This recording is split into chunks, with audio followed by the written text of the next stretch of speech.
이번엔 20년간 보살폈지만입니다. 자, 어떤 사건에 대한 재판이죠?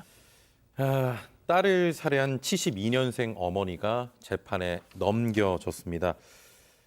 저도 기사 보면서 좀 울컥하고 슬픈 그런 마음도 좀 들었는데 뒤에 자세히 좀 말씀을 드리겠습니다만 일단 이 어머니가 딸을 2명을 뒀어요.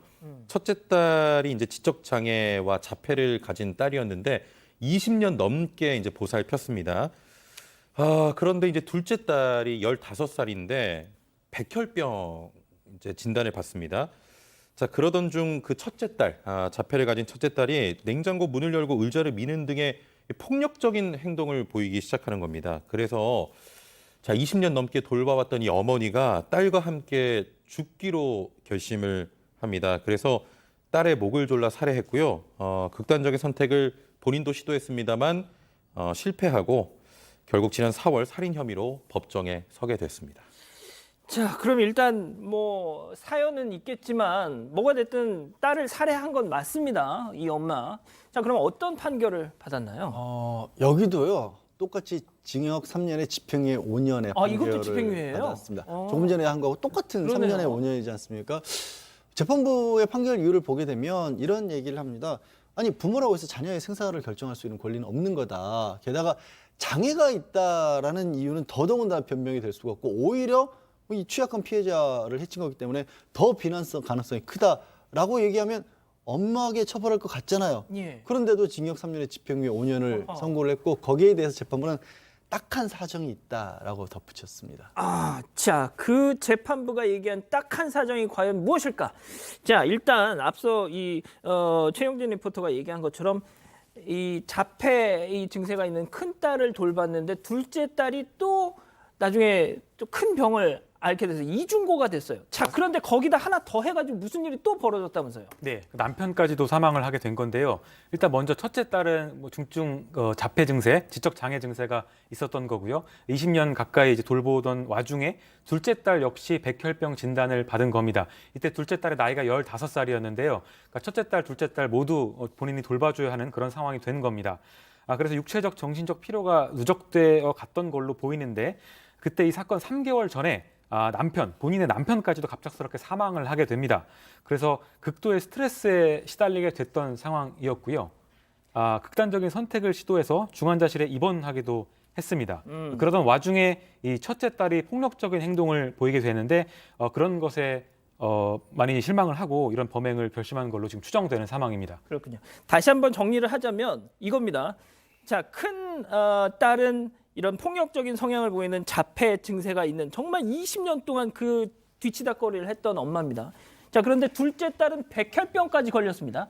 자, 그리고 거기에 더해서 친정 아버지가 방금 송 기자는 이제 뭐 남편이라고 했는데 그건 조금 제가 정정해 드릴게요. 친정 아버지까지 돌아가신 겁니다. 와, 진짜 소장님, 이게 하나여도 그냥 견딜 수가 없을 것 같은데 하나, 둘, 셋, 뭐 지금 연달아서 오니 네. 이거는 솔직히 제가 앞서 그 부인의 사건과는 저도 이거는 조금 다른 생각을 하게 돼요. 그렇습니다. 어쨌든 이제 비극적인 사고이기 때문에 그 사고에 대해서는 좀 더 토론이 필요할 것 같지만 어쨌든 이 여성의 마음은 어땠을까만 제가 좀 말을 하면요. 예. 제가 오랫동안 그 장애인 복지관하고 같이 일을 하면서 지적 장애가 있는 아이들을 키우는 엄마들과 집단 상담을 했어요. 예. 그러니까 여러 명의 집단이기 때문에 엄마들의 마음을 아는데 뭐 당연히 뭐 버거움, 벅참, 우울증 이런 거는 기본적으로 너무 힘이 드니까 그 아이들이 뭐 중증도 경증도에 달라 틀리겠지만 지금 오늘 주인공 같은 경우에 중증도의 지적 장애다. 그러면 사실은 IQ가 한 50 미만이 가능성이 있기 때문에 사실 뭐 사고력이나 판단력이나 이런 게 전혀 안 된다면 완벽한 보호가 필요한 상태거든요. 하루 종일 따라다녀야 되는 거죠. 24시간 보호를 해야 되는 상황입니다. 그걸 24시간을 지금 20년 동안 했다라는 얘기인 거잖아요. 그러니까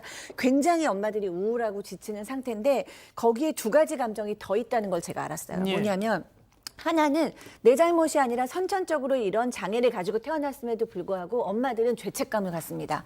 내가 이 아이를 낳았기 때문에 맞죠. 내가 임신 때 뭐 잘못한 거 아닌가? 내가 뭐 건강하지 못해서 이렇게 된 거 아닌가? 그래서 죄책감도 갖게 되고요. 또 하나의 감정이 있어요. 뭐냐면 이 아이가 아닌 다른 형제, 이 아이의 형제, 자매인 아이들한테 너무 미안해한다는 거예요. 이쪽에만 올인하니까. 그렇죠. 우리 엄마는 항상 힘들고 항상 바쁘고 우울하고 힘든데 우리 언니 때문에 내 동생 때문에 이러고 아이들이 그거를 겪고 이해하고 인내하지만 굉장히 좀 힘들어하는 거죠. 그래서 엄마가 이런 이중고 삼중고가 있는데 정말 그런 것의 가장 최고치의 사례인 것 같습니다. 자, 그러니까 법원에서도 자기 딸을 죽인 엄마지만 네. 그러니까 이게 딱 잘라서 어떻게 판결하기가 어려웠던 거예요. 네, 선처를 하긴 한 건데요. 이유도 밝혔습니다. 일단 우발적인 상태에서 심신이 불안정한 상태에서 범행을 한 것 같다 이렇게 얘기를 했고요.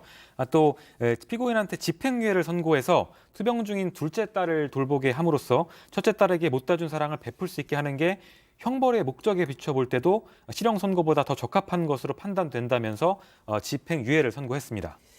자, 변호사님, 그런데 제가 이건 좀 여쭤보고 싶어요. 지난 8월에도 비슷한 사건이 있었거든요. 제가 조금만 설명을 해드리면 조현병을 앓고 있는 딸을 23년 동안 돌봤던 엄마가 있었는데 그 딸을 살해했습니다.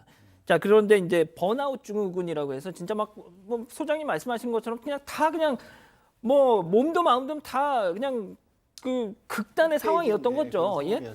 자, 그래서 남편도 내 아내를 좀 선처해달라고까지 했는데 재판부에서는 징역 3년형을 내렸더라고요. 자, 그러면은 이 건과 지금 제가 소개해드린 이 건하고는 어떤 차이가 있는 걸까? 그러니까 내부를 조금 더 들여다보면 구체적인 차이가 있을 가능성이 있죠. 그리고 징역 3년이라는 형은 똑같잖아요. 한쪽은 집행을 유예해 줬느냐, 한쪽은 하지 않았느냐는 다르지만 실형을 유지를 했느냐 아니면 집행유예를 했느냐 차이가 있고요. 이런 판결들을 할 때마다 판사라는 직업 정말 부러울 거 하나도 없구나라는 생각도 듭니다. 판사들도 이런 거 나오면 굉장히 고민을 크게 할 수밖에 없고요. 판결 이후에 또 이런 내용들이 좀 붙여져 있어요. 피해자 사망에 누구보다도 슬퍼하고 마음 아파할 사람이 다름 아닌 어머니인 피고인이다. 그러니까 이런 상황들, 게다가 또 조금 다른 거라면 아까 조금 전에 말한 사례와 다른 거라면 딸도 돌봐야 되는, 다른 딸도 돌봐야 되는 사정까지 있지 않습니까? 그러니까 이런 것들이 이제 판사에게도 잠 못 이루는 밤을 줬을 것이고 그 고민 끝에 결정을 한 건데 여전히 또 반대하시는 분 입장에서는 그래도 사람 목숨을 빼앗은 것이니까 안 된다라는 그런 얘기가 나올 수밖에 없는 거죠. 그러니까 이게 집행유예가 나온 거는 아무래도 이 엄마를 구속시켜 버리면 둘째 딸을 케어해 줄 사람이 없으니까 그것도 고려를 한 거겠죠. 그게 저는 아마 결정적인 원인이 됐을 것으로 보입니다. 그렇군요. 자, 소장님 마지막으로 좀 정리 말씀 좀 부탁드릴게요. 네, 그렇습니다. 그 아이가 사망했기 때문에 적극적으로 엄마를 옹호하기도 좀 어려운 상황이기는 한데요. 이 사실은 도움의 손길은 있었을 거라고 봅니다. 왜냐하면은 저도 장애인 복지관에서 열심히 이렇게 여러 해 일을 하다 보니까 거기에 계신 분들 굉장히 열심히 도와요. 근데 뭐가 문제냐면 전제 조건은 돌볼 수 있는 엄마가 건강할 때 다른 사람의 도움도 받을 수 있는 거거든요.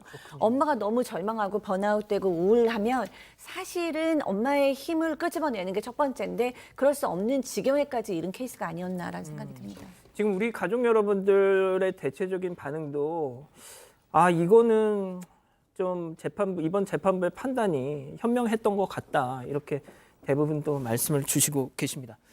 자, 오늘 법 이렇게 마무리하고요.